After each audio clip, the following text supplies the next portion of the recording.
There were 15 of them. Most arrived in the dead of night, laid their trap, and waited for the target to arrive.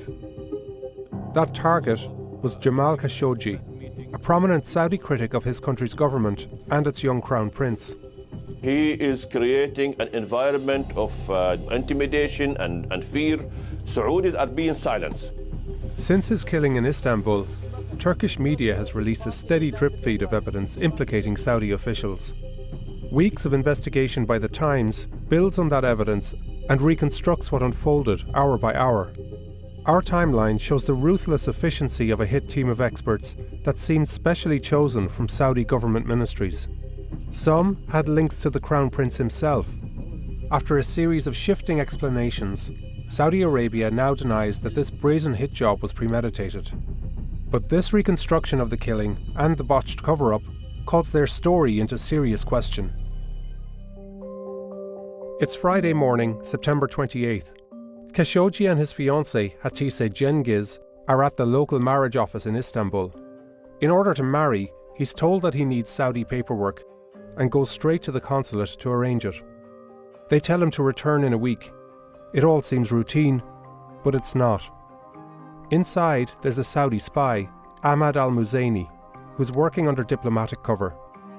That very day, he flies off to Riyadh and helps concoct a plan to intercept Khashoggi when he returns to the consulate. Fast forward to Monday night into Tuesday morning. Saudi agents converge in Istanbul aboard separate flights. Muzaini, the spy, flies back from Riyadh. A commercial flight carries a three-man team that we believe flew from Cairo. Two of the men are security officers, and they've previously travelled with the Crown Prince. A private jet flying from Riyadh lands around 3:30 a.m. That plane is often used by the Saudi government. And it's carrying 9 Saudi officials, some who play key roles in Khashoggi's death. We'll get to Team 3 later on, and for now, focus on these men from Team 2. This is Salah al-Tubeji, a high-ranking forensics and autopsy expert in the Saudi Interior Ministry. Turkish officials will later say his role was to dismember Khashoggi's body. Another is Mustafa al-Madani, a 57-year-old engineer.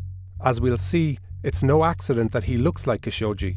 And this is Maher Mutreb, the leader of the operation. Our investigation into his past reveals a direct link between Mutreb and the Saudi Crown Prince. When bin Salman toured a Houston neighbourhood earlier this year, we discovered that Mutreb was with him, a glowering figure in the background. We found him again in Boston, at a UN meeting in New York, in Madrid, and Paris too. This global tour was all part of a charm offensive by the prince to paint himself as a moderate reformer. Back then, Mutreb was in the Royal Guard. Now he would orchestrate Khashoggi's killing. And his close ties to the Crown Prince beg the question, just how high up the Saudi chain of command did the plot to kill go?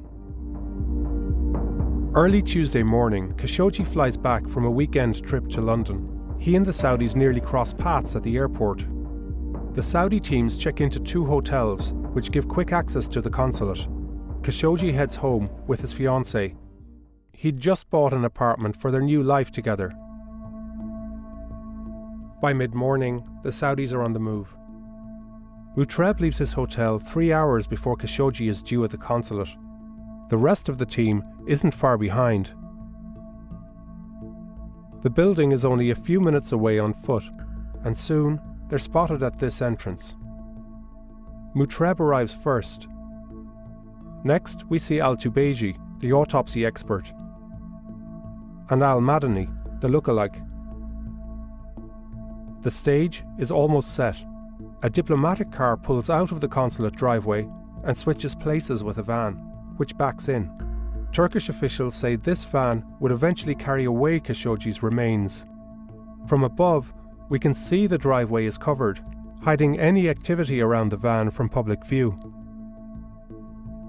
Meanwhile, Khashoggi and his fiancée set out for the consulate, walking hand in hand.